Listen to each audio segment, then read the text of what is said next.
Kwame was a hard-working middle-income man. He had always done his best to provide for his wife Anita. He loved her dearly and believed they had a strong marriage. However, over time, Anita's behavior changed. She started coming home late, often with flimsy excuses. Weekends, which used to be their time together, became filled with unexplained absences. One Friday evening, Kwame sat on the couch, waiting for Anita to get back from work. When she finally arrived, she barely acknowledged him before heading straight to the bedroom. Minutes later, she emerged in a tight red dress and high heels, spritzing perfume onto her neck. "Where are you going?" Kwame asked, his voice laced with concern. "Oh, it's just a girls' night out. I need to relax," Anita responded, avoiding eye contact as she grabbed her purse. "But we talked about spending the weekend together. You promised we'd go see my mother tomorrow." Anita sighed and rolled her eyes. "I forgot. Can't we reschedule?" "My friends have been planning this for weeks." Kwame clenched his jaw. "You forgot?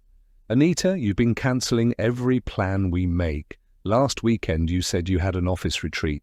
The weekend before that you suddenly had a church conference. Now it's a girls' night out?" Anita then snapped. "Why are you making a big deal out of this? I work hard, Kwame. I deserve a break." Kwame took a deep breath, trying to keep calm. "I just don't understand why you never have time for me anymore. Do I bore you?" Anita scoffed. "Oh, please, stop being so needy. I'll be back later." She turned on her heel and walked out, leaving Kwame alone in his frustration. You see, at the root of all this chaos was Linda, Anita's friend from their university days. Linda had always been a force in Anita's life. From their university days, she had carried an air of superiority, believing that beauty and ambition should never settle for mediocrity. To her, love without luxury was a waste of a woman's potential. So when Anita confided in her about Kwame's simple and predictable lifestyle, Linda saw it as an opportunity to reshape her friend's future. One evening, as they sipped on expensive cocktails at a high-end lounge, Linda leaned in closer to Anita and smirked. "Babe, you're too gorgeous to be living that basic life. Look at you, flawless, stunning, the kind of woman who deserves the best. Yet you're stuck with Kwame, a middle-income man who probably wears the same 3 shirts every week?" Anita chuckled, but shifted uncomfortably. "Kwame is a good man, Linda. He loves me and he takes care of me." Linda rolled her eyes. Love doesn't pay for luxury vacations, designer dresses, or first-class treatment. You deserve to be pampered, Anita. You deserve a man who can provide for you without budgeting every seed eye. And I know just the man." Anita frowned. "Who?" Linda took a slow sip of her drink before answering. "Eric." Anita raised a brow. "Eric, the business mogul?" Linda nodded, a sly smile playing on her lips. "Yes, him. And let me tell you something. He's interested in you." Anita's heart skipped a beat. "How do you know that?" "Because we've talked about you before," Linda said smoothly. "I told him how stunning you are, how wasted you are on a man like Kwame, and guess what? He wants to meet you." Anita hesitated. "I can't just betray Kwame like that." Linda laughed. "Betray? Oh, sweetie, don't be dramatic.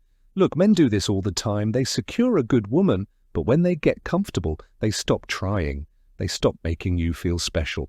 Tell me, when was the last time Kwame took you to a 5-star restaurant? When was the last time he surprised you with jewelry?" Anita looked away, suddenly feeling insecure.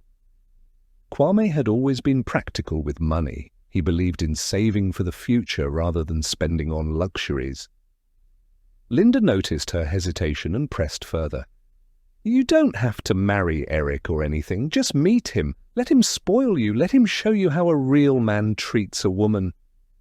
Anita bit her lip, conflicted. "I don't know, Linda. This feels wrong." Linda leaned back and shrugged. "Fine. Stay with Kwame. Keep living that dull life. Meanwhile, Eric will find another woman to shower with gifts and affection. But don't come crying to me when you're still stuck in that average life 10 years from now." As Anita lay on her bed that night, Linda's words echoed in her mind. "Fine, stay with Kwame. Keep living that dull life." The thought unsettled her. She had always dreamed of luxury, of being admired and envied.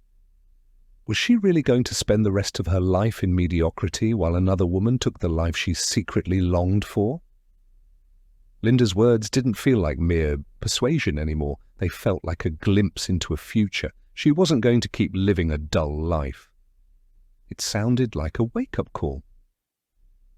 A week later, under the guise of a girls' night out, Linda arranged for Anita to meet Eric at an exclusive rooftop bar. Eric was charming, confident, and exuded wealth effortlessly. He didn't just compliment Anita's beauty, he made her feel like the most exquisite woman in the room. By the end of the night, he handed her a diamond bracelet as a small gift. And Linda? She smiled from the sidelines, knowing she had planted the perfect seed of betrayal. That night, as Anita lay next to a sleeping Kwame, she couldn't stop staring at the bracelet. The weight of it felt like a promise of the life she had always wanted. And in that moment, she made her choice. She would have it all, no matter the cost. After meeting Eric, the rich businessman, Anita's attitude took a drastic turn. She became lazy and entitled, refusing to help with the house chores as she once did. Instead, she began to see herself as someone above such mundane tasks. Whenever Kwame asked for her assistance, she would scoff and tell him, "Kwame, I can't be doing these things anymore. You need to find someone else to do them." Kwame, already struggling with his finances, was taken aback. He had always believed in teamwork and expected Anita to contribute, but she was now adamant about living a life of comfort. The pressure from her only grew stronger. "Look, Kwame, if you want me to stay here with you, you need to hire a housemaid. I'm not going to stress myself with chores," she insisted. Kwame sighed heavily, running his hands through his hair. He knew hiring a housemaid would take a toll on his already dwindling savings, but he also knew that if he didn't comply, Anita would make his life unbearable. Reluctantly, he agreed. "Fine, I'll look into it." With no other choice, Kwame contacted an agency that specialized in recruiting domestic workers. After a few days of searching, they introduced him to Akosua, a young woman from a humble background who was eager to find work to support her family. She was polite, hard-working, and grateful for the opportunity. Her arrival marked the beginning of a new dynamic in the household, one that would bring unforeseen consequences. Akosua quickly adapted to her duties, diligently cleaning, cooking, and managing the household. Kwame, though still upset about spending money on a housemaid, was relieved to have someone handling the chores. Anita, on the other hand, barely acknowledged Akosua's presence, treating her as if she were invisible. She would bark orders at her, leave messes without a second thought, and constantly remind her, "Make sure everything is spotless, or you won't last here." Despite Anita's attitude, Akosua remained patient. She had taken this job out of necessity, and she was determined to keep it. But as the days passed, the household's atmosphere grew tense. Kwame couldn't help but notice the growing divide. While Anita basked in luxury and leisure, Akosua worked tirelessly to maintain the home. And deep down, Kwame began to wonder, had he made a mistake by giving in to Anita's demands? One afternoon, Kwame had left for work when Anita's rich lover, Eric, arrived. Confident in his control over Anita, he strode into the house without hesitation. However, as he made his way to the master bedroom, Akosua, the housemaid, stepped in front of him, blocking his path. "Excuse me, sir, but where do you think you're going?" she demanded, her arms crossed. Eric smirked. "What's it to you, housegirl? Move!" Akosua's eyes burned with anger. "This is my boss's bedroom. He is a good man, and you have no right to disrespect him in his own house." Eric chuckled. "You have some nerve. Do you know who I am?" "I don't care who you are," Akosua shot back. "I know what you're doing is wrong, and I won't stand by and watch." At that moment, Anita stormed in. "Akosua, how dare you talk to him like that?" "I dare because it's wrong, madam," Akosua said, standing her ground. "You are married. How can you bring another man into your husband's room?" Furious, Anita turned to Eric. "Ignore her. She's just a stupid maid who doesn't know her place." Eric smirked. "Then let's teach her a lesson." That evening, Kwame returned home to find the house strangely quiet. Akosua's usual presence was missing. Concerned, he asked Anita, "Where is Akosua?" Anita folded her arms and sighed dramatically. "I had to fire her." "What? Why?" Kwame frowned. "She was being disrespectful," Anita replied quickly. "She talked back to me in front of a visitor. I can't tolerate that kind of behavior in my own house." Oh! Something felt off. Kwame had never known Akosua to be rude.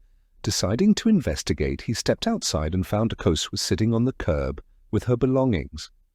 "Akosua, what happened?" he asked, kneeling beside her. Tears welled up in her eyes. She glanced at Anita, who stood at the doorway, glaring. "Sir, Anita suddenly cut in. "Say one word, Akosua, and I swear I'll make your life miserable," she threatened. Akosua hesitated, swallowing hard.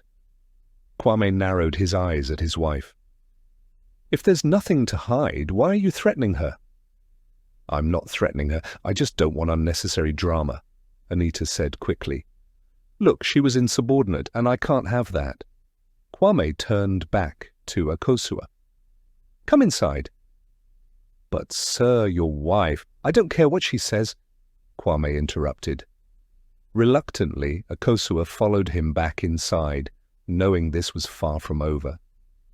But she never told Kwame what really happened. That night, after Kwame reinstated Akosua, the atmosphere in the house remained tense. Anita ignored both of them, slamming doors and refusing to speak. Akosua, on the other hand, carried on with her duties, though a sense of unease lingered in the air. Later, as Kwame sat in the living room, deep in thought, Akosua quietly approached him. "Sir, I want to thank you for believing in me," she said softly. Kwame looked up at her and sighed. "I don't know what's happening to my marriage, Akosua. I feel like I'm losing Anita." Akosua hesitated before responding. "Sir, I don't think it's you. I think Madame has changed." Kwame rubbed his face, exhausted. "Am I not enough for her?" "You are more than enough," Akosua said gently. "Any woman would be lucky to have you." For the first time in a long while, Kwame felt comforted. They sat in silence, a quiet understanding growing between them. As weeks passed, Kwame found himself confiding in Akosua more and more. She listened without judgment, offering words of encouragement when he needed them most. Unlike Anita, who belittled him, Akosua treated him with warmth and kindness.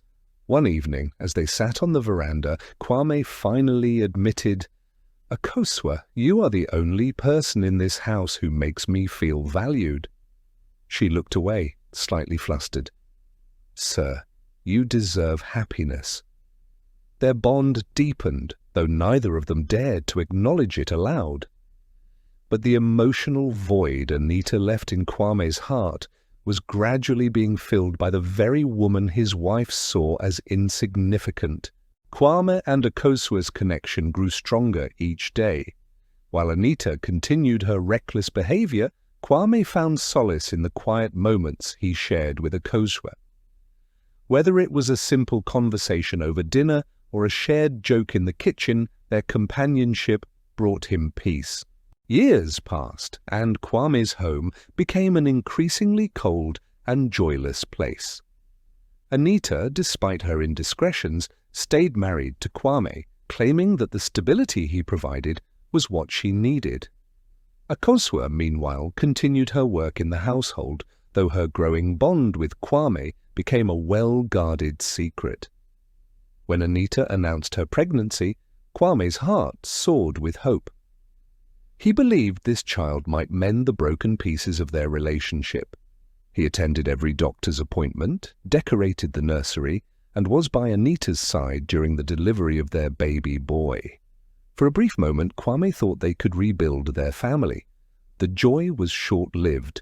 The baby, Kofi, fell gravely ill at just 3 years old, needing an urgent blood transfusion. Kwame volunteered without hesitation, determined to save his son. But when the test results came back, the doctors pulled him aside with grim expressions. "Mr. Kwame, we need to talk. The blood test shows you're not a match to the child's blood type. Are you certain you're the biological father?" Kwame felt the world tilt beneath him. He staggered into the hospital corridor, his hands shaking. Later that evening, Kwame sat at the dining table, staring at Anita as she fetched some soup into her bowl. His voice was cold, cutting through the silence. "Kofi isn't my child." The spoon clattered to her plate as Anita froze. What are you talking about?" "The blood test. He needed a transfusion. I'm not his biological father." His voice cracked, but his eyes never wavered. "Tell me the truth, Anita." Anita shifted uncomfortably in her seat. "Kwame, you're overthinking. Maybe the hospital made a mistake." "Stop lying!" Kwame slammed his fist on the table, his voice echoing in the room. "Whose child is he?" Her facade crumbled, and tears welled in her eyes. It is Eric's," she whispered, barely audible. Kwame leaned back in his chair, his heart breaking into a million pieces. "Eric? The man you brought into our home, the man you once sacked a Kosua over. You chose him over your husband." Anita wiped her tears and suddenly straightened her back. Her expression hardened as she scoffed. "And whose fault is that, Kwame?" Kwame blinked in shock. "What? You were never enough for me," Anita continued, her voice laced with bitterness. "You let this marriage rot. I needed passion, excitement. Eric gave me that." Kwame's jaw tightened. "You betrayed me, Anita. You lied to me, brought another man's child into my home, and now you want to blame me?" Anita folded her arms. "Yes, I do. If you had been a better husband, maybe I wouldn't have strayed. But I see now this marriage is a prison, and I refuse to be trapped any longer." Kwame watched her, stunned. The woman he once loved had no remorse, no shame. "I'm leaving," Anita declared. "I want a divorce. I refuse to stay in this miserable excuse of a marriage a second longer." For a moment, Kwame felt an overwhelming rage, but then, unexpectedly, he felt relief. "Good," he said finally. "Get out." By the end of the month, Anita packed her bags and left with her son. She moved in with Eric, believing his wealth and status would offer her a better life. In the weeks that followed, Kwame found himself turning to a Kosua for comfort. Their shared conversations now carried a deeper intimacy. A Kosua, ever attentive and kind, became his anchor in the storm of his broken marriage. One evening, as they sat on the veranda watching the sunset, Kwame reached for her hand. "Akosua, I don't know what I would have done without you." "You're stronger than you think, sir," she replied, her voice soft. He turned to her, his expression sincere. "Kwame, call me Kwame. You're more than just a maid to me." Her cheeks flushed, and she smiled shyly. "Okay, Kwame." For the first time in years, Kwame felt hope for a future filled with honesty, respect, and love. Anita moved in with her rich lover Eric. She felt like she had finally arrived. It was like stepping into a different world. His mansion was breathtaking, a massive estate with high ceilings, marble floors, and a swimming pool that sparkled under the evening lights. The bedroom she now called hers was larger than the entire apartment she had shared with Kwame. Eric made sure she wanted for nothing. Every morning she woke up to freshly brewed coffee delivered by the house staff. In the afternoons, she lounged by the pool, sipping cocktails and scrolling through Instagram, admiring the envious messages from old friends. Life with Eric was effortless. She no longer had to worry about Kwame complaining about spending extra money to hire a house, help for the house chores, cooking, or budgeting. Whenever she mentioned something she wanted, a new dress, a luxury bag, even a vacation, Eric made it happen with a snap of his fingers. She shopped without care, flaunting her new lifestyle on social media, making sure everyone, especially Kwame, saw how much better her life had become. For the first few months, she was on top of the world. She attended exclusive parties, rubbed shoulders with the rich and influential, and for the first time in her life felt truly admired. Kwame became nothing but a distant memory, an old chapter she had happily closed. Then little things started changing. Eric, once so attentive, became increasingly distant. At first, she ignored the signs. "He's just busy," she told herself when he missed dinner for the third night in a row. "Men like him have responsibilities," she reasoned, when he forgot their weekend getaway. But deep down, something felt off. He started cancelling plans last minute. He no longer showered her with expensive gifts the way he used to. And the worst part, he barely touched her anymore. When she tried to seduce him one night, wearing nothing but the red lingerie he had once loved, he barely looked up from his phone. "Not tonight, Anita. I'm exhausted."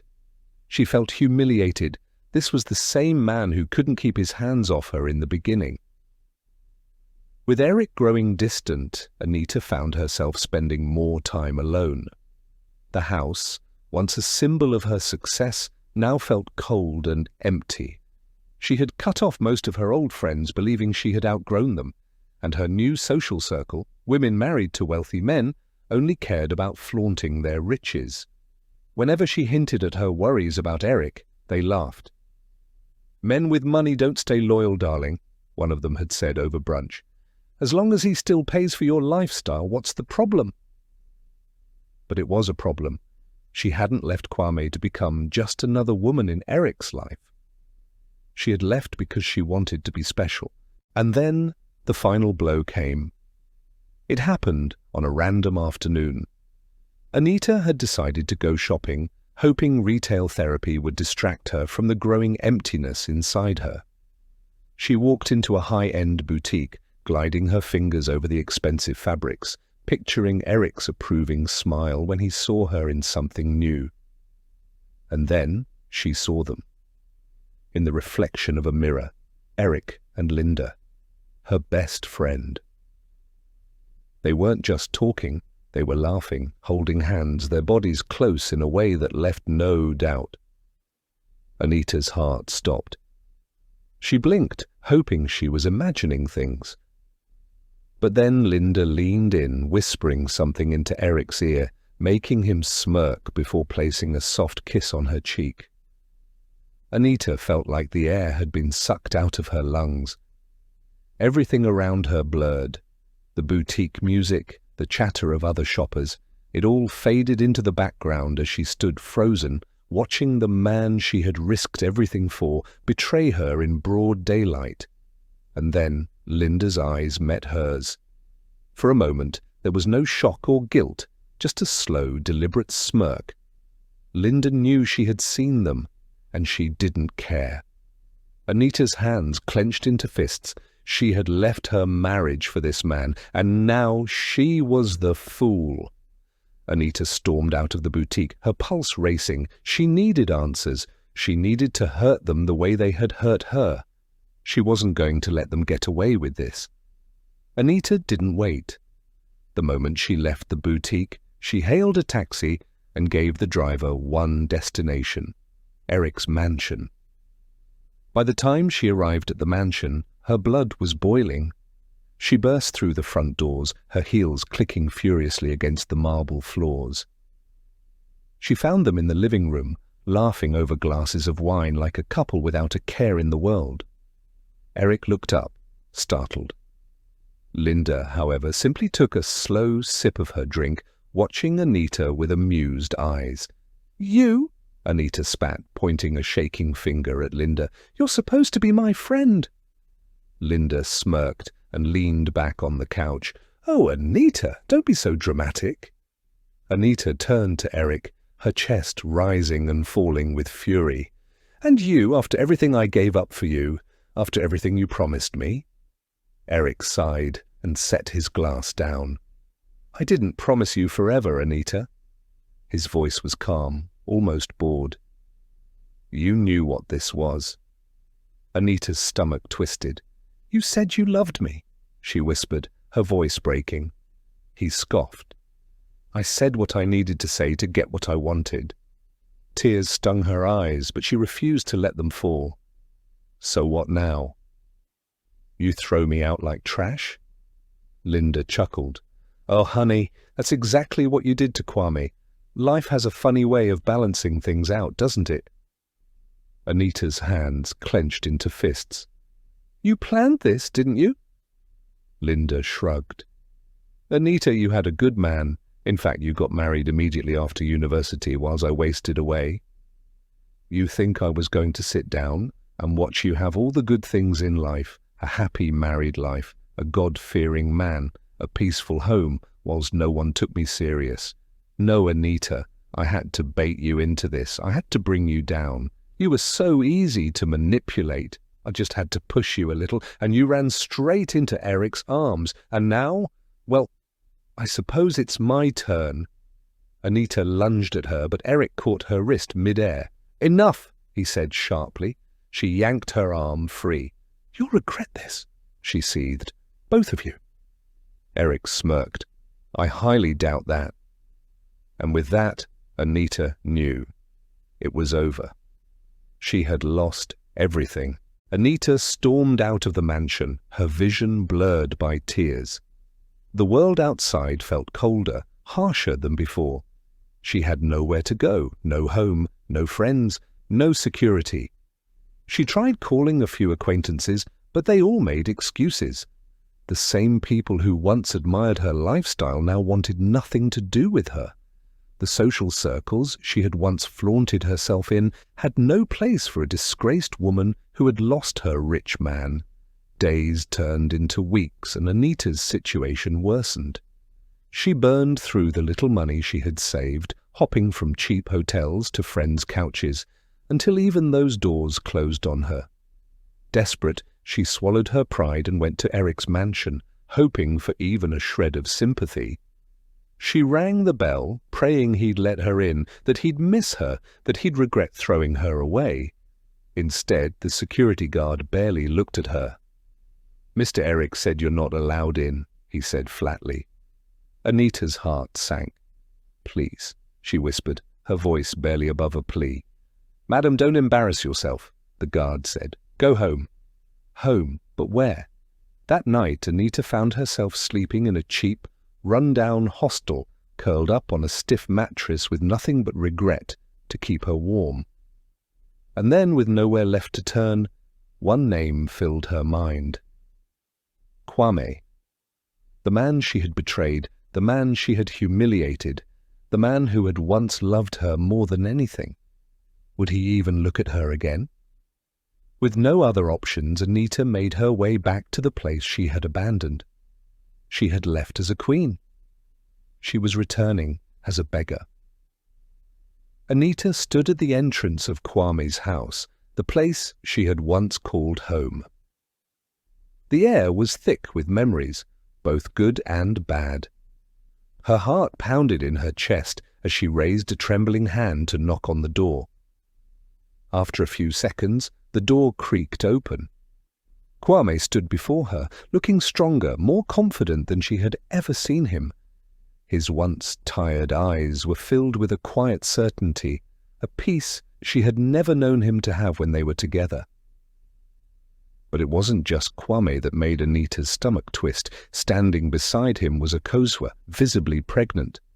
Anita's breath caught in her throat. She had expected to find Kwame broken, lonely, and desperate for her return. Instead, he looked happy. For a moment, no one spoke. The silence between them stretched until Anita finally found her voice. "Kwame, please," she whispered, her eyes glistening with tears. "I made a mistake. I have nowhere else to go." Kwame studied her for a long moment before responding, his voice calm but firm. "Anita, you made your choices. You threw away our marriage for a fantasy. Now I've moved on." Akosua stepped forward, her hand gently resting on her belly. "I am carrying his child. He is my future now." Anita's lips curled in disgust. "You stooped so low to marry the maid?" she scoffed. Kwame smirked. "At least she's not a slut like you." Tears welled up in Anita's eyes as she fell to her knees, her pride shattered. "Please, Kwame," she begged. "If you won't take me back as your wife, at least let me stay as a housemaid." Kwame was about to refuse, but Akosua, ever compassionate, placed a hand on his arm. "She has nowhere to go, Kwame. Let's not be cruel," she said gently. After a long pause, Kwame sighed. "Fine, you can stay, but understand this, Anita. You are nothing more than a worker here." Anita nodded quickly, wiping her tears. She had once lived in this house as a wife. Now she was nothing more than a servant. Anita's days in Kwame's house were nothing like before. Gone were the days of ordering Akosua around or lounging while Kwame provided for her.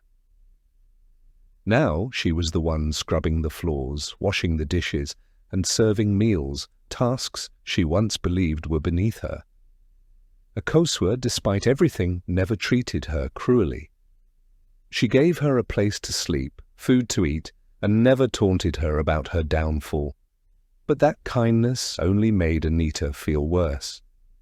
She watched as Kwame and Akosua built a life together, their laughter echoing through the house. She saw the way Kwame looked at Akosua with admiration, the kind of love he had once reserved for her, and it killed her inside. One evening, as Anita cleared the dinner table, she overheard Kwame and Akosua discussing their baby's future. "I want to name her Afia," Akosua said softly, rubbing her belly. Kwame smiled. "Afia, that's beautiful." A deep ache settled in Anita's chest. That should have been her life. That should have been her child. As the months passed, her bitterness grew, and with it, a dangerous thought took root in her mind. If I can't have this life, neither can she. Anita's bitterness festered like a wound that refused to heal. She watched Akosua's belly grow, each passing day reminding her of everything she had lost. The home she once ruled now felt like a prison, and she was nothing more than a shadow in it. Every laugh between Kwame and Akosua felt like mockery. Every tender glance he gave his new woman was a slap to Anita's face. She hated it. She hated them. At night, she lay awake, staring at the ceiling, thoughts swirling in her mind like a dark storm. The resentment burned deep, and before long it morphed into something even more dangerous: envy. She started imagining ways to get rid of Akosua, to reclaim what she had lost. If Akosua wasn't in the picture, perhaps Kwame would take her back. Perhaps he would see that they belonged together. Anita began to plot. At first it was small things, mixing a little extra salt into Akosua's food, accidentally leaving water on the stairs, hoping she would slip. But nothing worked. Akosua was always careful, always cautious. Then one day, as she watched Akosua struggle to bend down and pick up something, an idea struck her. The baby. If she couldn't remove Akosua, maybe she could make sure that baby never came into the world. Anita knew she had to be careful. If anything happened to Akosua suddenly, Kwame would suspect her immediately. But poisoning was slow, subtle. It could be blamed on illness, food poisoning, anything but her. She started small, slipping tiny amounts of harmful herbs into Akosua's meals. Nothing drastic at first, just enough to make her weak, to make her body struggle. Akosua began complaining of dizziness, nausea and fatigue, but everyone dismissed it as the normal struggles of pregnancy. Encouraged by this, Anita grew bolder. She researched local herbs known to cause miscarriages. Under the pretense of being helpful, she began preparing special nutritious meals for Akosua. "You need strength," she would say sweetly, handing her a bowl of soup laced with danger. Akosua's condition worsened. She grew weaker, struggling to even walk without feeling lightheaded. Kwame became concerned and insisted she see a doctor. This was the moment Anita hadn't planned for. If Akosua was examined thoroughly, the poison might be discovered. If that happened, all fingers would point to her. Anita had to act fast. Anita's heart pounded as Kwame insisted that Akosua visit the hospital. She hadn't expected things to escalate so quickly. If a doctor ran tests, they might find traces of the poison, and everything would be over for her. Thinking fast, she forced a worried expression and placed a gentle hand on Akosua's shoulder. "Oh, Akosua, hospitals are so stressful," she said, with fake concern. "Doctors will only scare you with unnecessary tests. You just need rest and maybe some herbal tea. My grandmother used to make a special one for pregnant women. I can prepare it for you." Kwame frowned, deep in thought. "I don't know. She's been getting worse. I think a professional should check on her." Anita shook her head quickly. "Kwame, hospitals are expensive and the stress alone could make things worse. Let me take care of her. I know what I'm doing." Akosua, weak and exhausted, nodded hesitantly. "Maybe she's right. I just need to rest." Kwame still looked uncertain, but Anita pressed on. "Let's give it a few days. If she doesn't get better, then we can consider a hospital. But for now, let's not panic." Kwame sighed. "Fine, but if she gets any worse, we're going straight to the doctor." Anita smiled, hiding her relief.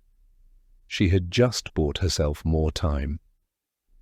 The morning was quiet, save for the occasional rustling of leaves as the wind passed through the trees. Akosua sat on the couch, her body weak, her skin clammy with sweat. Kwame sat beside her, worry etched into his face. He had planned to take her to the hospital, but Anita had convinced him to wait, insisting it was just pregnancy exhaustion and that some herbal tea would help. Just then a knock on the door interrupted the silence. Kwame opened it to find an unexpected visitor, Mame Serwa, his elderly aunt from the village. She was a well-known midwife and herbalist, a woman with a deep understanding of the human body and the unseen forces that sometimes affected it. "Ah, Mame Serwa, what a surprise," Kwame said, stepping aside to let her in. "I was in town and decided to check on you," she said, her sharp eyes scanning the room. But when she laid eyes on Akosua, her face darkened. She walked straight to her, taking her hand without a word. "My daughter, what is wrong with you?" she asked, her voice laced with concern. Akosua tried to smile but could barely keep her eyes open. I don't know, Mummy. I've been feeling weak for days. No appetite, dizziness, stomach pain." Mame Serwa studied her carefully. She placed her fingers on Akosua's wrist, feeling her pulse, then gently lifted her eyelids to check her eyes. Her expression grew even more serious as she brought her face closer, sniffing Akosua's breath. A tense silence filled the room. Then Mame Serwa sat back and sighed. "Kwame, listen to me carefully. This is no ordinary sickness." Kwame frowned. "What do you mean?" The old woman shook her head, her lips pressing into a thin line. "I have seen this before. Many years ago in the village, a young pregnant woman started showing the same symptoms: weakness, dizziness, loss of appetite. Her husband thought it was normal pregnancy sickness, but I knew something was wrong. Kwame leaned in, his heart pounding. What happened? The woman's condition worsened.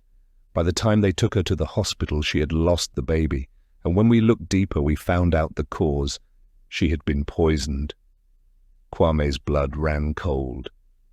Poisoned? Yes. Mame Serwa's eyes held a knowing look. It wasn't the kind of poison that kills instantly. No, it was slow, given little by little, disguised as food or drink. By the time the victim realizes it's already too late. Kwame turned to Akosua, his mind racing.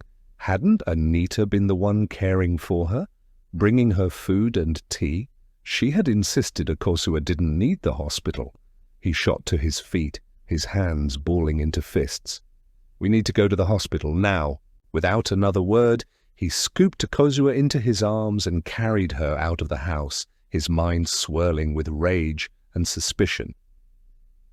Anita wasn't home at that moment, but when she returned, she would have no idea that the truth was already beginning to unfold.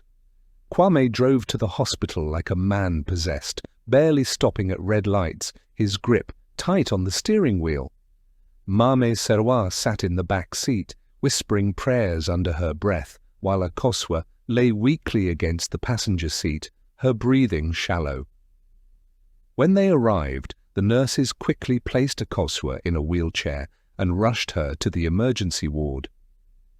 Kwame explained her symptoms frantically, emphasizing how her condition had worsened over the past few days. The doctor on duty, Dr. Mensah, listened carefully before ordering a series of tests, including blood work. We'll run some urgent diagnostics, but from what you're describing, this doesn't sound like normal pregnancy complications, he said. Kwame paced the waiting area, his hands running through his hair repeatedly. Mame Serwa remained silent beside him, her face unreadable. After an agonizing wait, Doctor, Mensah finally returned, holding a file in his hands. His face was grave. Mr. Kwame, he began, we have the results. Kwame straightened. What is it, Doctor? Dr. Mensah exhaled sharply. Akosua has traces of a slow-acting poison in her system.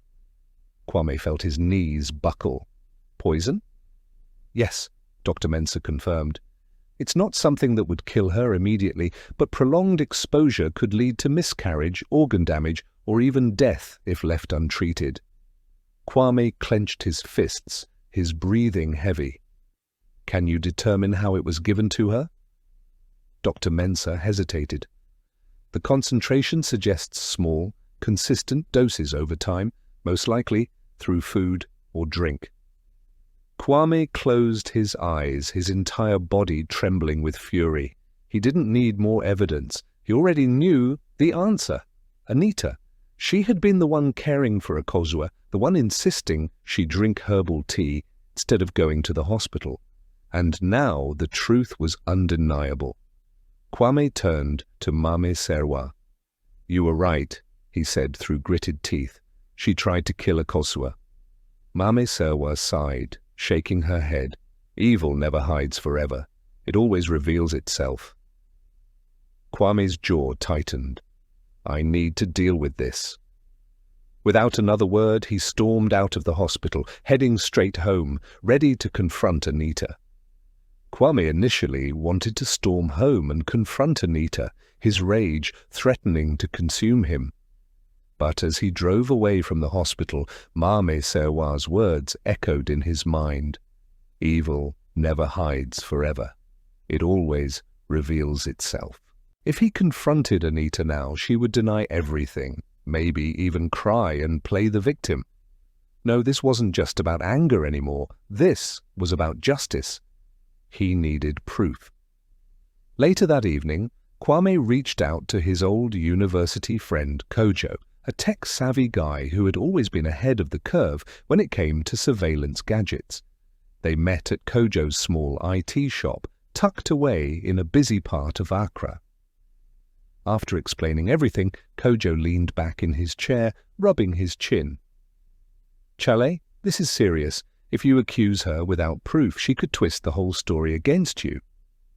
Kwame nodded. That's why I need to catch her red-handed. Can you help me? Kojo grinned. Of course, bro. I've got some high-quality hidden cameras, small ones, easy to hide. You can place them in the kitchen, the dining area, and anywhere she prepares food or drinks. If she's really poisoning a Kosua, we'll catch her in the act. Kwame felt a glimmer of hope. How soon can we set it up? Kojo checked his stock. I can install them tonight, but you have to act normal. Don't give her any reason to suspect anything.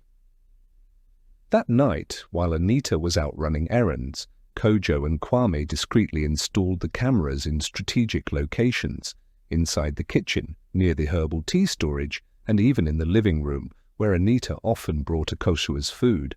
Now, all they had to do was wait. Kwame forced himself to act normal around Anita, even as his hatred for her grew. He watched silently as she continued her routine, making a Kosua's herbal tea with a sweetness in her voice that now sounded like pure deception. With the hidden cameras in place, Kwame's patience was tested like never before. Every morning he checked the footage, watching Anita's every move.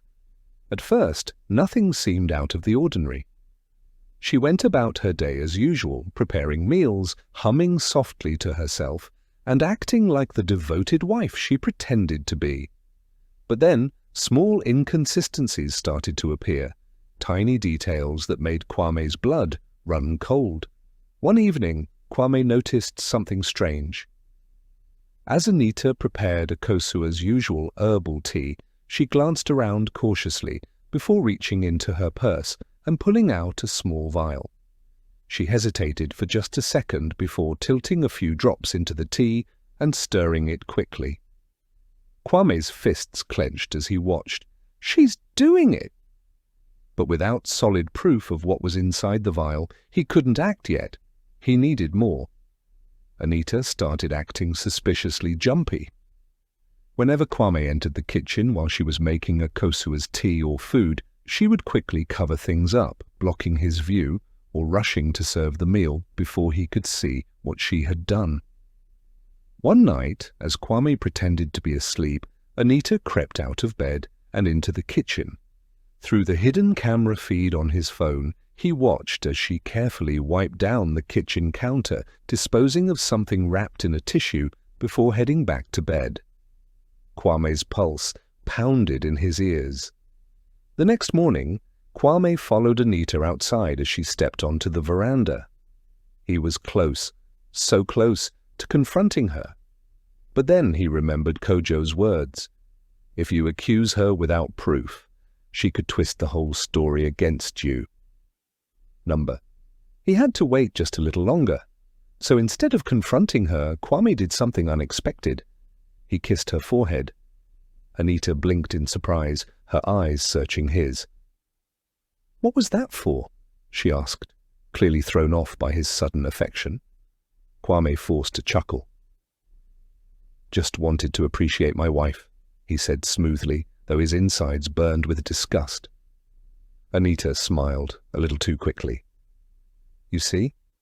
I always told you I'm the best thing that ever happened to you." Kwame just nodded and thought to himself, soon you would pay for your sins. The night had arrived, the night that would finally expose Anita for who she truly was. Kwame had spent days watching the hidden camera footage, collecting evidence, and keeping his emotions in check. But now, as he sat in his car, watching the live feed on his phone, his heart pounded. This time, he would catch her in the act. Earlier that evening, Kwame had told Anita he had a late-night work emergency and would be gone for a few hours. He knew exactly what she would do. As soon as he left, Anita made her way into the kitchen, her expression calm, almost smug. She reached into her purse, retrieving the small glass vial. With practiced ease, she poured a few drops into a Kosua's evening tea and stirred carefully. Kwame clenched his fists. It was time. Just as Anita turned away from the counter, she froze. A Kosua stood in the doorway, Her eyes were locked on the teacup, her face filled with shock and betrayal. Anita's body tensed, but she forced a smile. "Oh, Akosua, I didn't see you there." Akosua's gaze flicked to the cup in Anita's hand, then back to her face. Her breathing quickened. "What are you doing?" Anita laughed nervously. "Just making your tea." Akosua stepped closer, her eyes narrowing. "Give it to me." Anita hesitated. "What?" "I said, give it to me," Akosua repeated, her voice sharper. Before Anita could react, Kwame's voice boomed from behind them. "Or better yet, why don't you drink it yourself?" Anita whipped around in horror, finding Kwame standing in the doorway. His arms were crossed, his expression unreadable, but his eyes burned with fury. Anita's grip on the cup tightened. "Kwame, you're back early." Kwame took a slow step forward. "Yes, I am, and I saw everything." He pulled his phone from his pocket and pressed play. The footage filled the room, clear, undeniable proof, Anita pouring poison into the tea.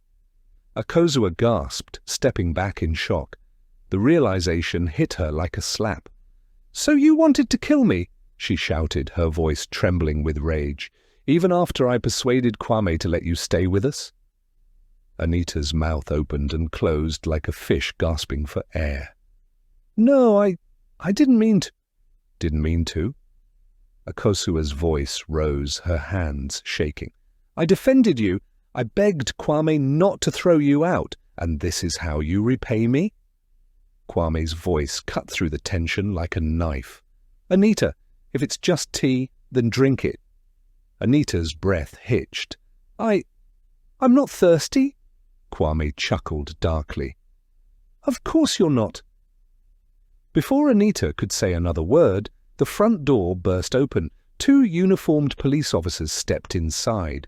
Kwame turned to them. "Take her away." Anita's screams echoed through the house as they grabbed her, her body twisting in panic. "Kwame, please, I was desperate. I just wanted you back." Kwame stepped forward, his voice eerily calm. "You tried to murder the mother of my child. There is no coming back from that." As Anita was dragged away, kicking and sobbing, Akosua watched in silence, her hands still trembling.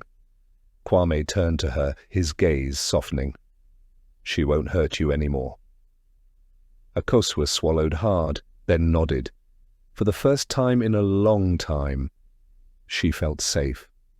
Months passed, and the dark shadow Anita had cast over Kwame and Akosua's lives slowly faded. Peace returned to their home. Akosua's pregnancy progressed smoothly, and Kwame remained by her side every step of the way. Unlike his first experience with fatherhood, this time there were no secrets, no doubts, only pure joy and anticipation.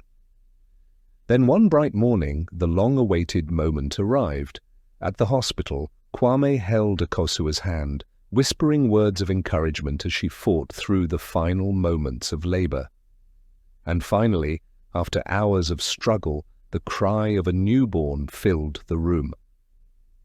Tears welled in Kwame's eyes as the nurse placed their baby, a beautiful baby girl, into Akosua's arms. She was perfect. Kwame gently touched his daughter's tiny fingers, his heart swelling with emotions he couldn't put into words. He looked at Akosua, who gazed lovingly at their child, exhaustion and happiness written all over her face. "You did it," he murmured, pressing a kiss to her forehead. Akosua smiled softly. "We did it." And as Kwame held his daughter for the first time, he knew his journey had finally led him to true happiness.